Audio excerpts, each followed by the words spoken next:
Terima kasih Anda masih bersama kami di Sindut Sudi bersama Sena Tarman dan Anita Dewi. Pemirsa, satu orang tewas akibat tertimpa material bangunan yang hancur diterjang angin puting beliung di Sampang, Jawa Timur.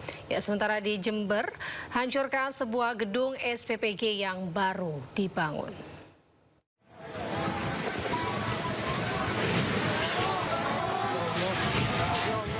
Inilah situasi saat angin puting beliung disertai hujan kencang memporak-porandakan sebuah tenda yang berdiri di halaman rumah warga.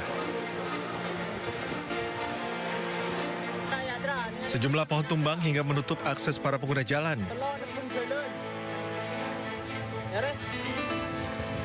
Puluhan rumah warga di 6 desa hancur hingga menewaskan 1 orang akibat tertimpa material bangunan.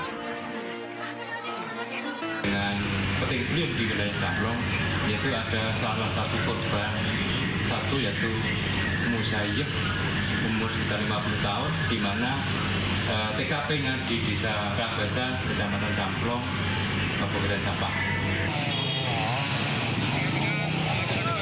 Petugas BPBD Sampang masih melakukan sejumlah upaya evakuasi dan mendata dampak kerusakan.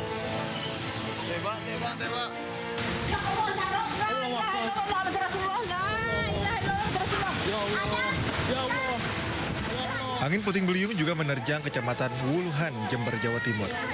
Terjangan angin merobohkan pohon dan membuat sejumlah rumah rusak parah. Bahkan atap gudang tembakau terhempas angin dan menimpa rumah warga. Tak hanya itu, kejadian ini juga membuat gedung SPPG yang baru dibangun mengalami kerusakan. Tak ada korban jiwa dalam peristiwa ini, warga kemudian gotong royong membersihkan puing-puing bangunan yang roboh. Dari Sampang dan Jember, Jawa Timur, Fathur Rahman, Bambang Sugiarto, iNews melaporkan. Pemirsa, angin puting beliung menerjang Cimahi, Jawa Barat. Akibatnya sejumlah lapak dagangan di pasar ini tumpah porak-poranda dan sejumlah pohon tumbang.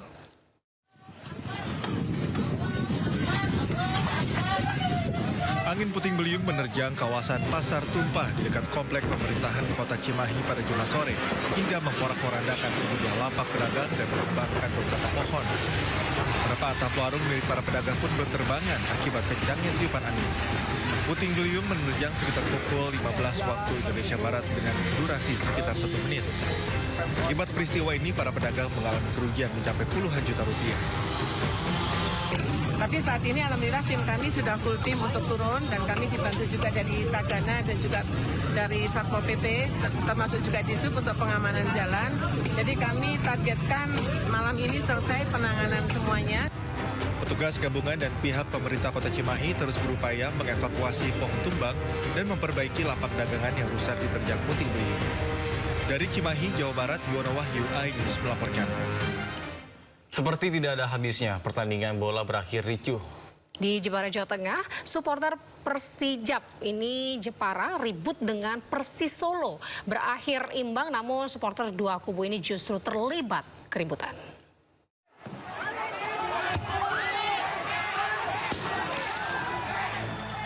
Hasil imbang tanpa gol antara Persijap Jepara melawan Persis Solo di Stadion Gelora Bumi Kartini diakhiri dengan keributan antara kedua supporter. Keributan terjadi sejak laga akan berakhir. Supporter Persis Solo berada di tribun barat terlibat saling lempar botol air mineral dengan supporter Persijap yang duduk di tribun selatan dengan jarak sekitar 10 meter. Kericuhan semakin memanas setelah salah satu supporter melepaskan petasan. Keributan diperparah dengan pengrusakan sejumlah bangku tribun. Aparat TNI Polri melerai sejak di dalam lapangan. Supporter Persis Solo meninggalkan stadion untuk menuju terminal bus tempat kendaraan diparkir.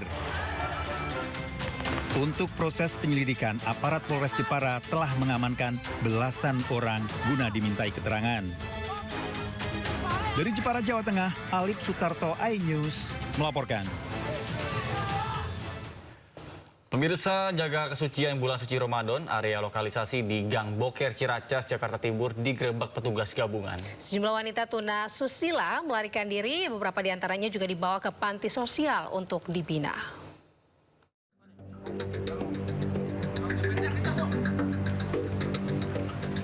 Inilah situasi di tempat lokalisasi Boker, Ciracas, Jakarta Timur saat digerebek petugas gabungan Pemkot Jakarta Timur dan TNI Polri pada Jumat malam hingga Sabtu dini hari.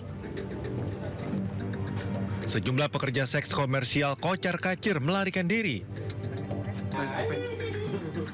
Petugas menggeledah satu persatu bilik dan memergoki pria dan seorang PSK di salah satu bilik. Petugas juga mengamankan belasan krat minuman keras dari TKP. Kegiatan ini untuk menjaga kesucian bulan Ramadan dan adanya video viral suasana lokalisasi masih buka di bulan suci Ramadan. Karena kemarin juga sempat naik di media sosial bahwa kegiatan bulan Ramadan ini kelihatannya penyakit masyarakat di wilayah sekitar Gor Ciracas ini masih beraktivitas seperti biasa. Meski ada penolakan, petugas tetap membawa wanita PSK ke Panti Sosial Cipayung. Sementara itu, petugas menegaskan akan meningkatkan frekuensi penertiban di kawasan ini agar kondisi selama bulan Ramadan tetap kondusif. Dari Jakarta, Rio Manik, iNews melaporkan. Pemirsa, kericuhan mewarnai penertiban pedagang kaki lima di kawasan Pasar Raya Kota Padang, Sumatera Barat. Sejumlah pedagang yang tidak terima barang dagangannya diangkut ini nekat melawan petugas Satpol PP dengan kayu.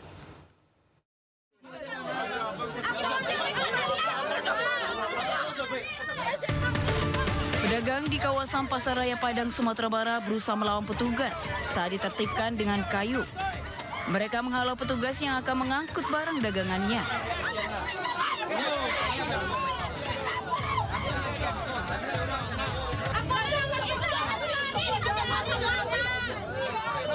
Meski sempat ditenangkan, namun pemilik toko tetap tidak memperbolehkan petugas untuk menyita dagangan mereka. Aksi dorong-mendorong pun kembali terjadi.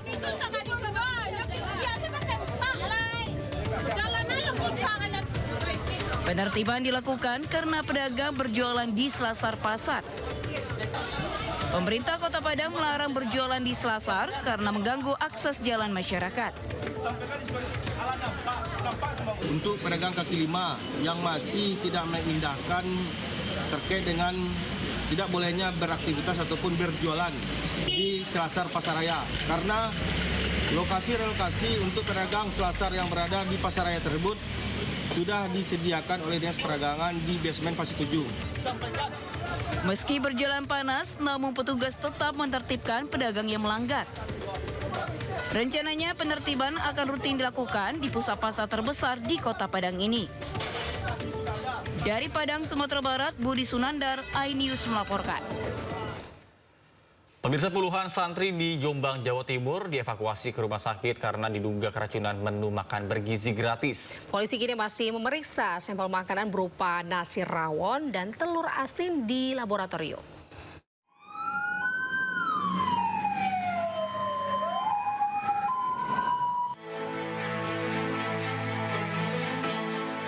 Sejumlah mobil ambulans mengangkut puluhan santri di Pondok Pesantren Darut Taubah, Jombang, Jawa Timur ke rumah sakit. Mereka diduga mengalami gejala keracunan usai menyantap menu makan bergizi gratis saat berbuka puasa Kamis petang. Selang 1 jam usai menikmati menu nasi rawon dan telur asin, para santri mengeluhkan pusing, mual, dan muntah-muntah. Total ada 32 santri yang dilarikan ke rumah sakit dan menjalani perawatan intensif.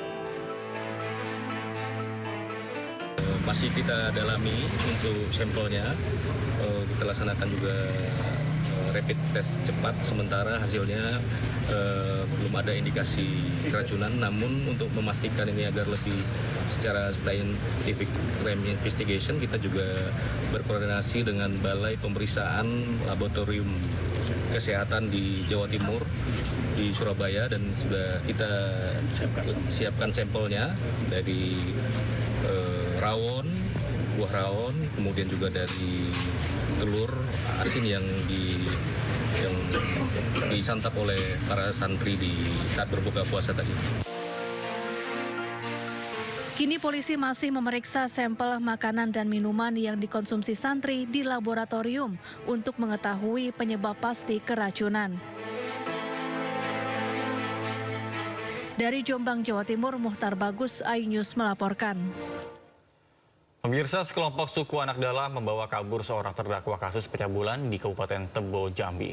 Terdakwa yang juga merupakan tokoh adat suku anak dalam didesak bebas karena kasus dianggap sudah selesai secara adat.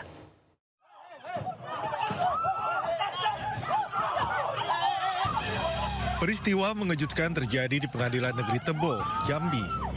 Seorang terdakwa kasus pencabulan dibawa kabur sekelompok orang dari suku anak dalam. Situasi di sekitar pengadilan sudah memanas sejak sebelum persidangan dimulai.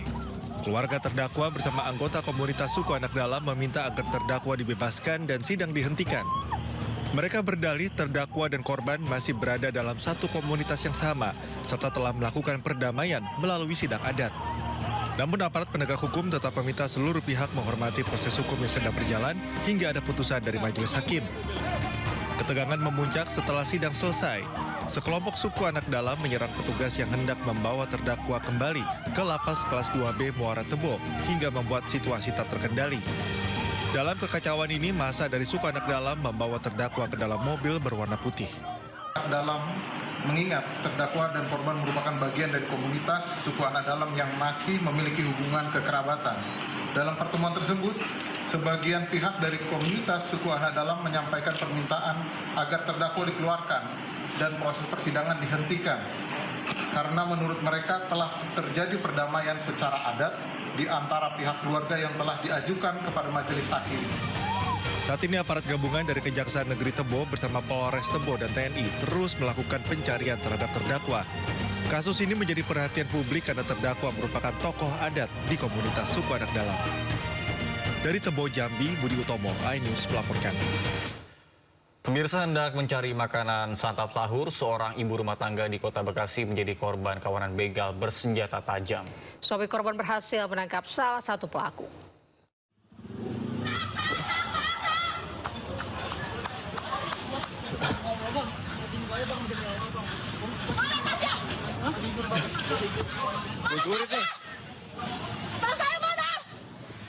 Inilah rekaman video amatir warga saat seorang pelaku begal bersenjata tajam tertangkap tangan saat melakukan aksi begal. Korban sedang mencari makan santap sahur di Jalan Pekayon Raya, Bekasi Selatan, Kota Bekasi, Jawa Barat. Pelaku yang diduga berjumlah 3 orang berboncengan satu sepeda motor hendak merampas dompet dan handphone korban. Satu pelaku dapat diamankan oleh suami korban dan warga sekitar, sedangkan 2 pelaku lainnya langsung kabur. Berarti pelaku yang informasinya ada berapa? Yang pelaku itu 3 katanya, yang salah 1 yang kabur, yang 2 kabur. Satu motor. Pelaku ditahan di Mapolres Metro Bekasi Kota, sedangkan 2 pelaku lainnya sudah diketahui identitasnya masih dalam pengejaran Satreskrim Polres Metro Bekasi Kota. Dari Bekasi, Jawa Barat, Rahmat Hidayat, iNews melaporkan.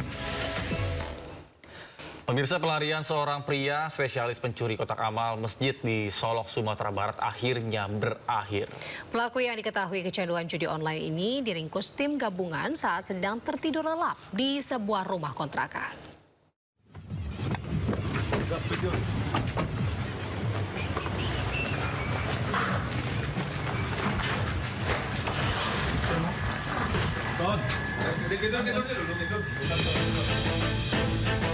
Tim Black Spider Satreskrim Polres Solok Kota bersama tim Klewang Polresta Padang berhasil meringkus pencuri spesialis kotak amal masjid. Pelaku disergap petugas gabungan di kawasan Lolong Belanti, Kecamatan Padang Utara saat tengah tertidur pulas di dalam kamarnya. Penangkapan pelaku merupakan hasil pengembangan intensif dari sejumlah rekaman CCTV di rumah ibadah, salah satunya di Musola Nurul Ilmi, Kota Solok. Pelaku mengaku telah beraksi di 4 lokasi berbeda dengan total kerugian mencapai jutaan rupiah. Mirisnya, seluruh uang hasil kejahatan tersebut habis digunakan pelaku untuk berbelanja kebutuhan pribadi dan judi online. Uang yang digunakan oleh pelaku untuk kebutuhan sehari-hari dan untuk main judi online. Pelaku tersebut bukan hanya beraksi di wilayah hukum Polres Solok Kota, namun di kabupaten juga beraksi, dan pelaku juga merupakan residivis dari kejahatan yang sama. Atas perbuatannya, pelaku dijerat pasal 477 KUHP baru terkait pencurian dengan pemberatan dengan ancaman hukuman 7 tahun penjara. Pemirsa, kasus perampokan yang menewaskan lansia di Bekasi menjadi sorotan.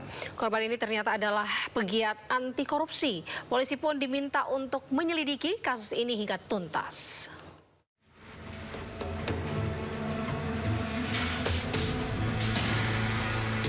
Polisi terus menyelidiki kasus perampokan yang menewaskan Ermanto Usman, mantan pegawai BUMN di Bekasi, Jawa Barat. Olah TKP pun telah digelar. Dari hasil penyelidikan sementara, korban adalah pegiat anti korupsi yang terus menyuarakan dugaan sejumlah korupsi. Video dirinya hadir dalam sebuah podcast pun ramai di media sosial. Gak ada hal yang harusnya merendahkan bangsa ini untuk mengurus operasional pelabuhan di Terminal Peti Kemas.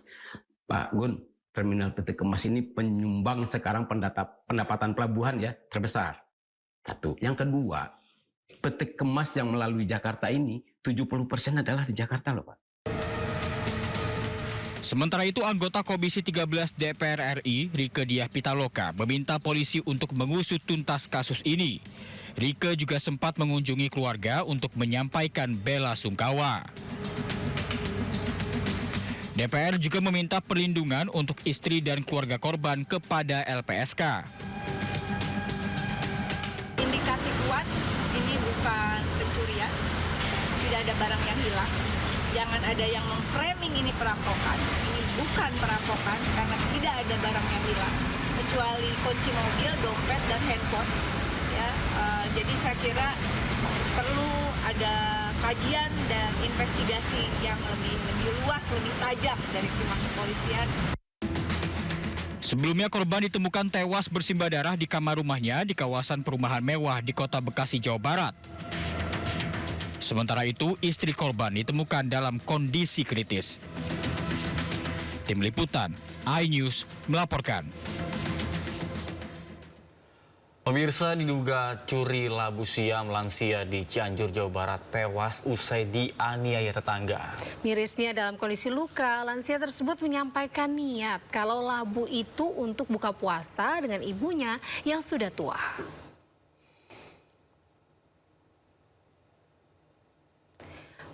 Wanita 56 tahun warga kampung Bayabang, Cugenang, Kabupaten Cianjur meninggal dunia usai mendapat penganiayaan dari tetangga rumahnya, Ujang Ahmad, 41 tahun. Korban dianiaya dengan cara dipukul dengan tangan kosong dan ditendang, menyebabkan korban mengalami luka parah di sekujur tubuh. Usai dianiaya, dalam kondisi terluka parah, korban sempat menyampaikan maksudnya mencuri 2 labu siam ke kakaknya. Dia ingin memakan labu tersebut untuk buka puasa dengan ibunya. Alasannya karena ibunya yang sudah sepuh ingin makan dengan sayur.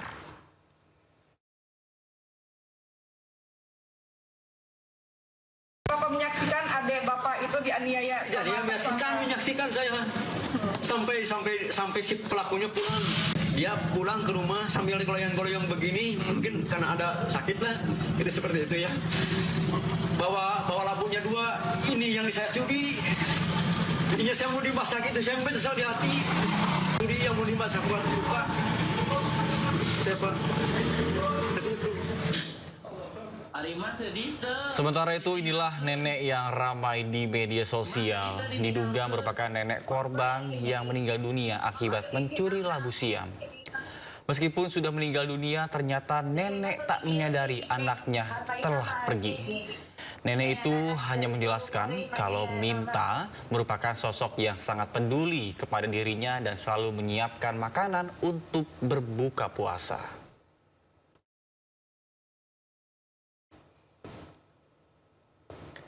Nenek tersebut pun menangis begitu menyadari bahwa Minta, 56 tahun, meninggal dunia. Korban merupakan anak yang selalu berusaha untuk memenuhi keinginan ibunya yang sudah sepuh.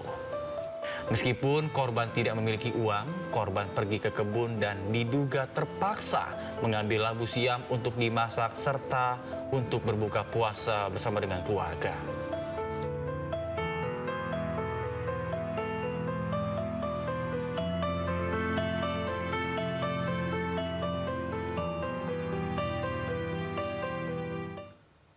Turut berduka cita ya kita atas peristiwa yang terjadi dan semoga kedepannya tidak ada kasus ini. Dan ini menjadi perhatian banget karena hanya perkara labu siam. Ya. Kalau dari nominalnya aja sebenarnya kan nggak terlalu besar gitu. Dan segi kemanusiaannya itu yang patut dipertanyakan banget sih, apalagi sama tetangganya sendiri ya kan. Betul. Berbagi itu kan sebenarnya utamanya ya yang deket-deket dulu nih, Nata, ya kan, keluarga, tetangga terdekat. Ini jangankan untuk berbagi, tapi dengan cara menganiaya bahkan sampai tewas korban. Terlepas dari memang kesalahan yang diperbuat, tetapi kita juga memiliki hati nurani yang seharusnya tidak perlu berlebihan seperti itu. Iya. Begitu loh. Ya, semoga aja ini jadi pelajaran kita bersama ya, tidak terulang lagi. Ya pemirsa, sementara itu Gubernur Jawa Barat Deddy Mulyadi telah menerima informasi terkait dengan warganya yang meninggal dunia hanya karena mencuri 2 labu. Ya, pasca peristiwa ini juga Deddy Mulyadi memastikan bantuan untuk warga miskin Jawa Barat harus tepat sasaran. PKH dapat BPNT, bantuan pangan non tunai. Iya, BLT Kesra, BLT Desa, PBI. Terus yang terakhir itu yang lagi ini dari OSUH Bandung yang sedang berjalan. Jadi dia dapat bantuan. Betul. 4 jenis bantuan dia dapat. Siap. Total 4 jenis bantuan per bulan berapa? Itu kalau BLT Desa 300 per bulan. Terus untuk BLT Kesra 900 yang kemarin. Untuk BPNT kebetulan kan per 3 bulan ya. Dari bulan Januari, Februari sama Maret itu 600. Artinya kalau untuk makan mah cukup. Siap. Gitu loh maksud saya. Jangan sampai pemerintah dalam titik yang salah. Ya kan, untuk makan mah cukup. Letih kan? Tujuan yang ngambil walu itu rencananya buat apa? Buat dimasak buka puasa. Masak, mau dikulub.